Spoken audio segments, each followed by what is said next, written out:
If you've ever had an opportunity to write your resume, you know at times it can be frustrating. And sometimes you don't know, like, okay, what should I include on my resume?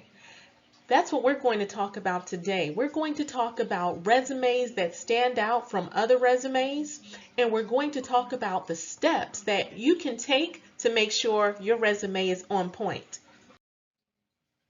We will start with an introduction, and then the steps are prepare, contact information, experience, success in the details, education, skills, and activities, as well as references. A resume is a summary of professional representation of who we are and the skills we have. A well-written resume can get you a good job.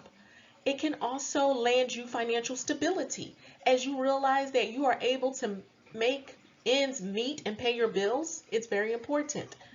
It also presents your education, skills, and credentials in one place, and it represents yourself professionally. It's also a way to land an interview. It's like, we talked about academic performance and getting good grades. Those things are things that take you to the door, right? And then the resume and interviewing, those are the things that get you in the door to land a good job in a successful business. Hi, I'm Health Coach Tamika, and today we're going to be walking through the steps on how to develop a good resume, write it, or even update the one that you have. Step number one is to prepare. Look at some examples. You can look online and see like what catches your eye, what do you like in terms of format, in terms of the different fonts that can be used within the resume. It's all up to you. It's your resume and it represents yourself. If you're a very creative person, have fun with it. If you want to be more concise and straightforward, then choose a font that's fitting for you. Also, it's important that the resume is electronically organized or it's printed out on physically good paper. You don't want to have a resume that just has things all over the place. Like you can have your education in a couple areas. No, the education should all be in one section, right? And then your job experience should all be in the next section, etc. So the main sections of a resume include the heading, that's the top where it has your name, your contact information. Then the next section is education, or sometimes people will list their experience first and then education. It just depends on your preferences. And then skills and activities are the next section of the resume, and then the bottom are where your references are listed. You can record in your phone, like if you're starting from scratch, you can record things that you worked on at your job in your phone via dictation. Then you can copy that, email it to yourself, and then just copy and paste that into your Microsoft Word document. You don't have to just start from scratch. You can speak in some of your skills and qualifications. Okay, and then the next step is to format your resume. You can use Word or another word processing software in order to lay out your resume in a format that is conducive to you and that you want to represent yourself. Normally, the headings that I mentioned, right? Education, experience, skills and activities references, those can be bolded, and then underneath each section with the details, normally those titles and those words are not bolded. Step number two is to list your contact information, right? After you have prepared and you've laid out, okay, this is the structure or format that I like. I plan to use this kind of paper. You prepare, you make sure you have your computer on, ready to go. The next step is to, at the top of the resume, right, list your name along with your email address, the best way to reach you. If you want to put your physical address, you can. It's not even always necessary now, but you definitely need a way in which the recruiter or the hiring manager can reach out to you. Whether it be an email, a phone number, it doesn't matter. It just needs to be there. You may have a preference on if it's left aligned or if it's centered. You can center in the top of your information, like your name, you can center it on the page.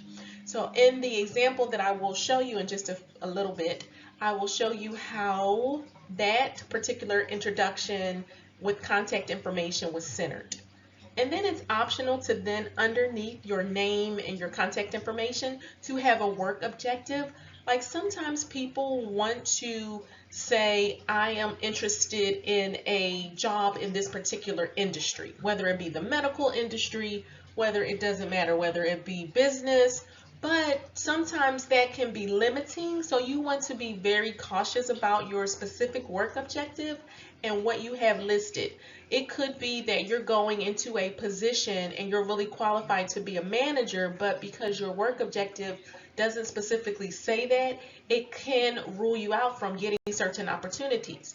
Therefore, well, in my resume, I just don't have a work objective. I just leave it out. Step number 3 is your work experience.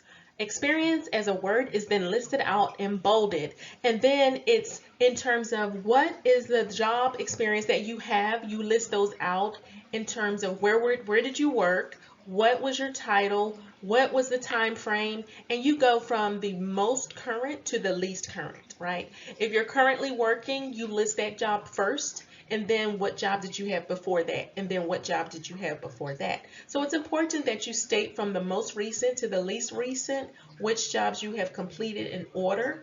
Under each job, you may want to bold the job name, location, and the time frame you work there, and then you can list your title underneath that.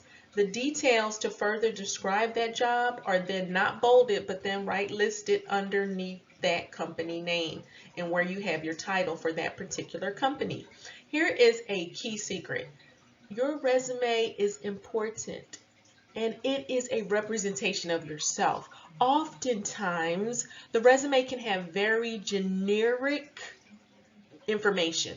The words are not concise enough and it doesn't really stand out from other resumes. This was a secret that someone passed on to me as a person who was looking to help me further develop and enhance my resume. My resume was too general and it needed more specific details. It needed to be results oriented. Not only that, but it needed to specifically call out those dollars, those hours of time that I was able to save the company. It had to call out specifically the benefits from the actions that I took within that job. And we'll get into that a little bit later. I will show you specifically coming up in the next slide on how do you create, in the next couple slides, how do you create specific language to be more eye-catching to the person looking at your resume. All right, and then as I stated, many organizations are results driven. They want to hire people who can give them results. Therefore, in many resumes, there is a generic write-up and descriptions that do not show significant results. A hiring manager looks for what did the individual bring to the organization? How was the organization significantly changed because of your actions? And then as a hiring manager, which I've played that part before in the past, then I want to bring that person on board, right? Because I want that person to perform those same actions for our organization. Step number 4, this is what I mentioned in terms of under experience, how important it is to list the details. Step number 4 is success is in the details. Here's an example in red. It says completed updates on P&ID, a particular drawing, updates on drawings and file drawings away in the proper location. So this would be something that maybe a person did do when working at a job, but it's very general. Here's another way to represent that same sentence. Reduced drawing processing by 20%, which saved the company X amount of hours and time and X amount of dollars by updating drawings in a systematic way and devising a new electronic filing system for the storage of those documents. Right? It's specific. A person can actually see the results that actions brought. A company is interested in enhancing its safety performance, saving money, making money, and saving time in terms of what's the bottom line. Therefore, if your resume reflects those values that companies in general hold true and dear, and of course it does vary from company to company. That's why it's important to prepare and also research, especially if you're submitting your resume to a particular company, to research and get information about that company. That way you have in mind, in the back of your mind, how to then update your resume and save it as a separate copy specific for that organization. Step number 5 is then you list your education. The next section is education. This can be listed before or after your work experience. Here you list the most recent degrees, certification, or diplomas that you have obtained, and then you list the date as well as the institution itself. If you have higher level education, you start with your postgraduate, graduate, and then undergraduate degrees listed in that order. If you have a high school diploma, you list it and then you say what school and location, what city and state the school is located in, and of course the year in which you received your diploma or GED.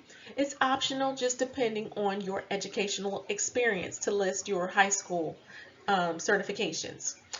Then you list the year that you have graduated or obtained certifications from those institutions along with the name of the institution. Some people also choose to put their grade point average. It's totally optional. It's up to you. And then step number 6 is then you list your skills, certifications, and activities. Extracurricular certifications or skills and activities that you want to include in your resume is then listed in this section. It can include volunteer activities. It can include things that you are certified in, particular professional certifications. If you have taken like a project management class, you want to make sure you list that as well, especially if it's related to the job that you're interested in.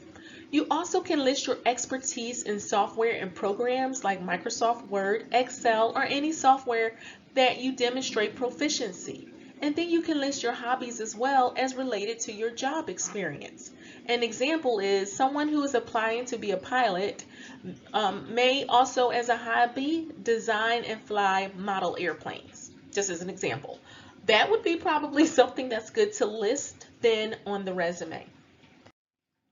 And then step number 7 are references. At the bottom of your resume, you may choose to list out references with person's name, title, your relationship, and contact information. Like, is this person a mentor? How do you know this person? Oftentimes, people will simply put a statement in the reference section saying references are available upon request. That's how my resume is written. And then, of course, if the company is interested, they will then request references, and I do have my references list out and I keep those up to date. Therefore, when those are requested, I have those available and I'm ready to send those back. Here are some additional notes. Be sure to minimize the number of pages of your resume. Oftentimes, of course, as we gain more experience, we tend to have a lot more information on our resume, but it's important to be clear and concise in the language that is written in your resume. As we gain more experience, we tend to add additional pages onto the resume, but it's good to try to minimize those pages as much as possible. More experienced people have multiple pages of the resume, but the writing is clear and concise. If you want me to take a look at your resume and your formatting, be sure to visit the website and the link posted below, and I sure can take a look at your resume at no cost to you and make any type of recommendations to help you to either further enhance the way you have your experiences, education, skills, certifications, all listed on your resume. And of course, the language is very important to make sure that it is written in terms of results oriented. Additional note, it's always good to have additional copies of your resume, whether you're traveling, whether you're going to an interview face to face. You definitely want to make sure you have additional copies, because maybe one of the panel experts who will be interviewing you, they just didn't get a copy of your resume. Who knows? You just want to be prepared. And you can have a binder or a portfolio in which you have those additional copies, as well as a good writing pen. You may land an interview virtually or face-to-face. It's always good to have your resume in front of you and accessible, easily accessible in case you have to refer back to it.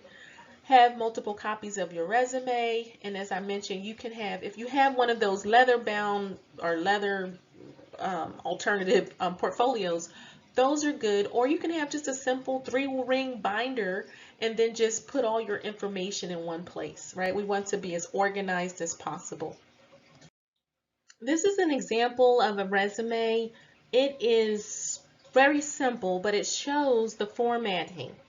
You can add lines at the top if you like. You can add colors to your resume. You can even add a small photo. I've seen that before as well. It's all up to you. It just depends on your creativity and your own personality. But here's a template, and you can see at the very top the first and last name that's listed, and then address and phone number as well as email. Then the next section is education, and that can be larger font and it can be bolded. Under education, the institution in which the degree or the diploma or the certification was received is then listed. That city, that state is listed, and what type of degree or diploma was it, as well as the date. It's optional to list the GPA at that point.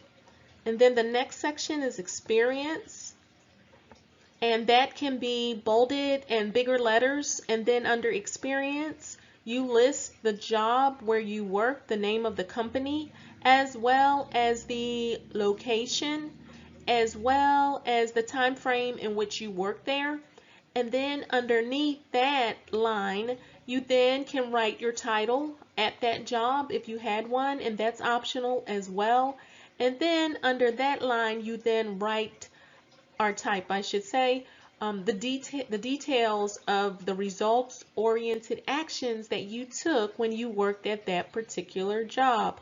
And of course, how did the company benefit from those actions that you took?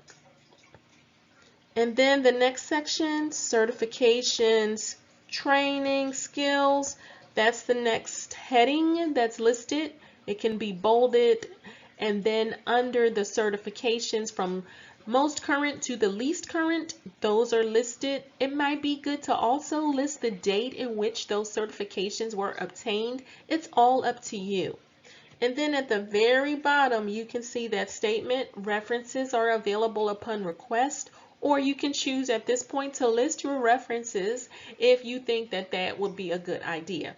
Well, thank you so much. I really had a great time going over resume writing. Be sure to visit the website for this template you'll have access to, as well as more great information about health coaching from a physical, mental, spiritual, academic, and professional or business standpoint. Talk to you soon.